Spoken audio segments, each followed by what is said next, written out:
I am not following it very closely. It looks to me like she's very guilty of Frequently attacked and maligned and feared, disliked by Donald Trump, the New York Attorney General Letitia James.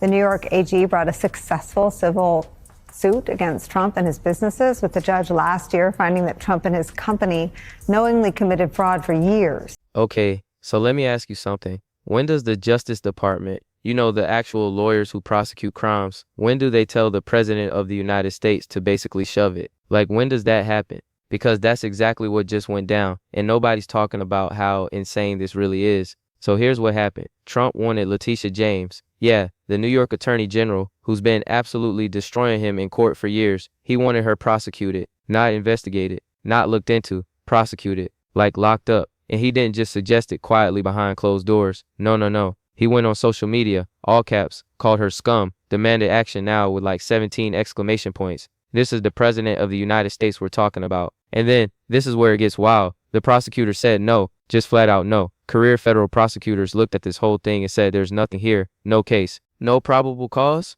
Not happening?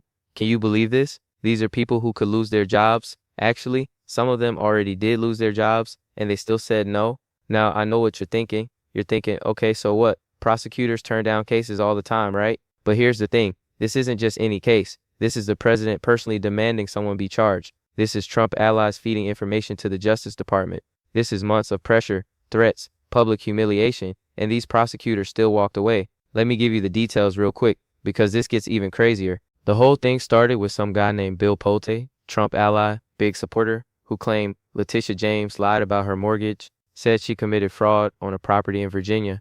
Now Trump jumps on this immediately, because of course he does. He's been obsessed with Letitia James ever since she started going after his business empire. She's the one who sued him, got him for fraud, made him pay hundreds of millions of dollars. So Trump sees an opening and he takes it. But here's where it falls apart. The top prosecutor in Virginia, woman named Elizabeth Yusi, she actually looks into it. She does her job. She investigates. And you know what she finds? Nothing. Absolutely nothing. Letitia James, you know that Donald Trump, he's made no bones about it. He has not tried to hide it. He has broadcast it to the entire universe. James's lawyers produced documents showing she described her property accurately. No fraud, no lies, no case. And Yusi comes out publicly and says there is insufficient evidence to advance a mortgage fraud case. Those are her exact words. Now think about this for a second. She knows what's coming. She knows Trump is watching. She knows this could end her career. And she says it anyway. That's incredible. That takes serious guts. And she's not the only one. Another prosecutor, guy named Eric Siebert, he was acting U.S. attorney. He refused to go after James too. Also refused to prosecute James Comey.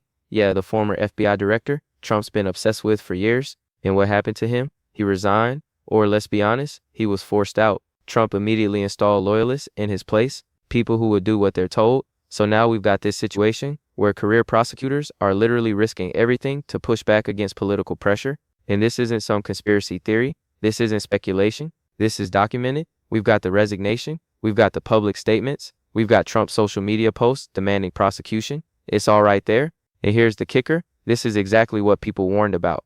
Remember during the first term when everyone was talking about weaponizing the Justice Department, about using federal law enforcement to go after political enemies? Well, this is it. This is what that looks like. And the only thing stopping it, the only thing is a handful of prosecutors willing to say no. All right, so let's dive deeper into this because there's so much more going on here than just one case. He says Letitia James is a crook and that she should face criminal prosecution.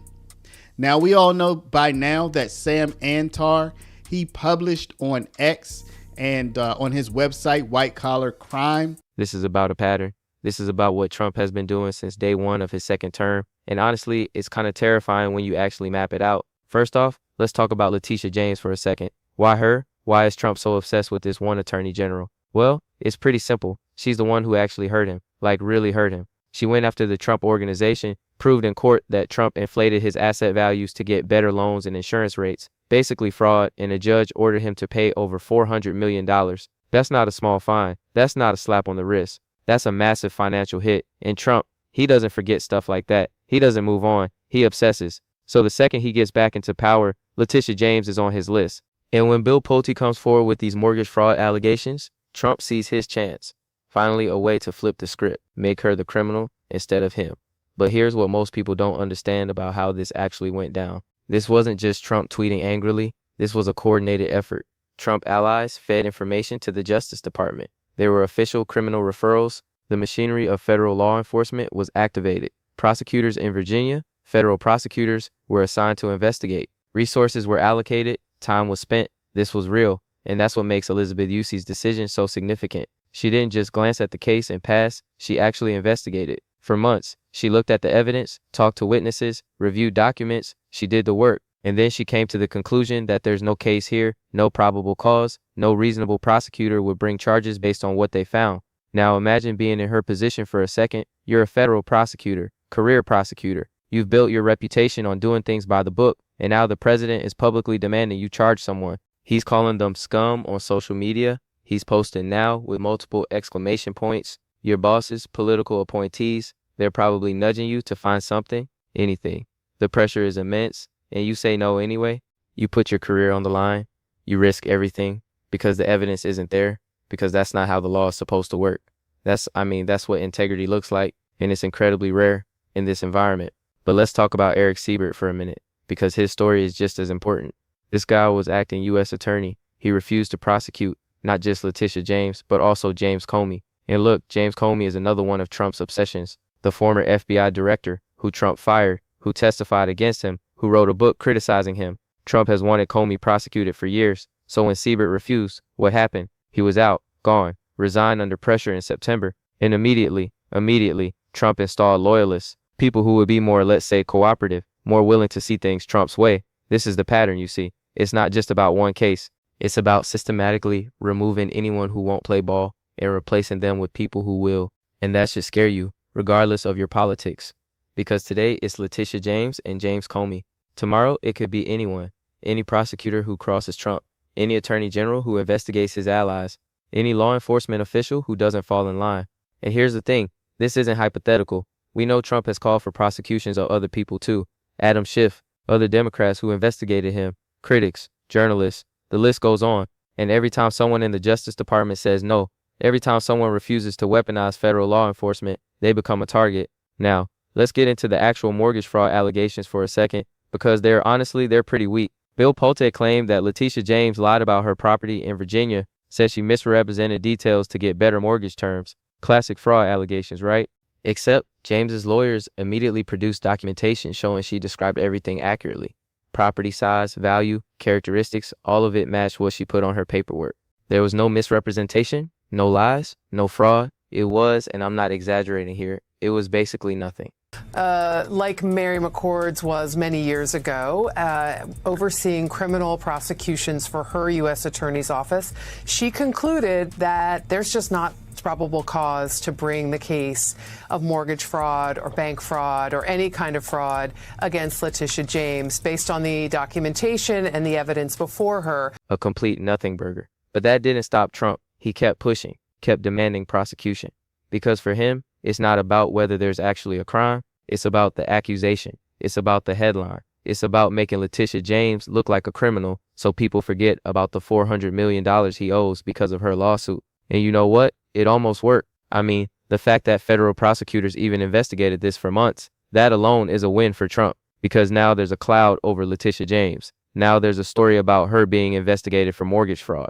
Never mind that the investigation found nothing. Never mind that prosecutors refused to bring charges. The damage is done. The seed is planted. This is the playbook. Accuse your enemies. Demand investigations. Use the power of the presidency to pressure law enforcement. And even if nothing comes of it, even if the accusations are baseless, you still win because you've tarnished their reputation. You've made them defend themselves. You've put them on the defensive. And the only thing stopping this from being even worse is prosecutors like Elizabeth Yusi and Eric Siebert, who are willing to stand up and say no, who are willing to risk their careers to preserve some semblance of institutional independence, some semblance of the rule of law. But here's the scary part. How many prosecutors are left who are willing to do that? Letitia James completely abused her oath of office. Letitia James was actively and openly engaged in lawfare. You talk about weaponizing the Department of Justice. What was Letitia James's campaign slogan? It was prosecute Donald Trump. She was saying she was going to prosecute Donald Trump before she even knew if Donald Trump committed a crime, which of course we did not. Those are not the words of a serious prosecutor. Those are the words of a corrupt politician who is abusing their power. Because we know what happens to them. They get forced out. They get replaced. They become cautionary tales. And the next prosecutor, they might not be so brave. They might not be so willing to stand up. They might just follow orders. Okay, so let's break this down into what actually matters here. Because this story is not really about Letitia James or mortgage fraud or even Trump's obsession with revenge. It's about something way bigger, something that affects all of us regardless of who you voted for. So point number one, the independence of federal law enforcement is under attack, like serious attack. And this isn't some abstract constitutional debate. This is real. When the president can publicly demand someone be prosecuted, when he can call them scum and say, do it now, and when prosecutors who refuse get forced out, that's not normal. That's not how this is supposed to work. That's authoritarianism, plain and simple. The whole idea behind the Justice Department, the whole point, is that it's supposed to be independent. Prosecutors are supposed to follow the evidence. They're supposed to charge people based on crimes, not based on politics, not based on what the president wants, not based on who the president's enemies are. And when that breaks down, when political pressure overrides prosecutorial judgment, the entire system falls apart. Think about it this way. If Trump can pressure prosecutors to go after Letitia James for made-up mortgage fraud, what stops him from pressuring prosecutors to go after anyone? Your local mayor who criticizes him? A journalist who writes unflattering stories? A business competitor? Once you establish that the president can use federal law enforcement as a personal weapon, there are no limits. None. Point number two, this is part of a much larger pattern of retaliation. Letitia James isn't the only target. James Comey, Adam Schiff, other Democrats, other critics. Trump has openly called for prosecutions of basically everyone who's ever crossed him. And he's not being subtle about it. He's posting about it on social media. He's talking about it at rallies. He's making it central to his agenda. And some of this is working. Eric Siebert is gone. Other career prosecutors are watching and thinking, do I want to be next? Do I want to risk my career, my pension, my reputation? And you can't really blame them for being scared because the consequences are real. The retaliation is real. But here's the thing, and this is important. This isn't just about Trump getting revenge on people who hurt him. This is about sending a message. This is about creating a chilling effect. Because when prosecutors see what happens to people who say no, when they see careers destroyed and loyalists installed, they learn. They learn to keep their heads down. They learn to not rock the boat. They learn to just go along. And that's when things get really dangerous. Because then you don't even need to pressure prosecutors anymore. They'll pressure themselves. They'll self-censor. They'll find reasons to bring charges against Trump's enemies and reasons not to bring charges against Trump's allies. And suddenly you've got a two-tier justice system where the law applies differently depending on your politics. Point number three, the fact that some prosecutors are still resisting is actually incredible. Like genuinely incredible. Elizabeth Yusi knew what was coming. She knew Trump would be furious. She knew she might lose her job, and she stood up anyway. She put her integrity above her career. She did what prosecutors are supposed to do, follow the evidence wherever it leads, even if it's politically inconvenient. And that matters. That really matters. Because it shows that the system, as battered and broken as it is, still has some life left in it. There are still people willing to stand up, still people willing to say no, still people who believe in the rule of law more than they believe in protecting their jobs. But, and this is the big but, how long can that last? How many prosecutors are willing to sacrifice their careers? How many are willing to become the next Eric Siebert? And what happens when Trump finally succeeds in filling the Justice Department with enough loyalists that nobody says no anymore? A prosecutor in Virginia has informed colleagues that she plans to decline to seek charges against New York Attorney General Tish James, resisting intense pressure from President Donald Trump. That's according to two people familiar with her discussions. Because that's the end game here. That's what this is building toward. A Justice Department that serves the president instead of serving justice. A federal law enforcement apparatus that goes after enemies and protects friends. A system where the law is a weapon instead of a shield. So here's why this matters right now. Today, in October 2025, we're watching in real time as the checks and balances that are supposed to prevent this kind of abuse, we're watching them get tested. And in some cases, we're watching them fail. Eric Siebert couldn't stop it. He got forced out. But Elizabeth Yusi, at least for now, she held the line. She said no. She stopped this particular prosecution. But what about the next one? What about the case after that? What about 6 months from now, when even more loyalists are installed and even more career prosecutors have been pushed out? Who's going to say no then? And look, I know this is heavy. I know this is dark, but we have to pay attention to this stuff. We have to understand what's happening. Because this isn't about Trump versus his enemies anymore. This isn't about Letitia James or James Comey or whoever else is on the list. This is about whether we're going to have a justice system that treats everyone equally or whether we're going to have a justice system that serves whoever's in power. And the scary part, the really scary part, is that we're not just sliding toward the second option, we're sprinting toward it.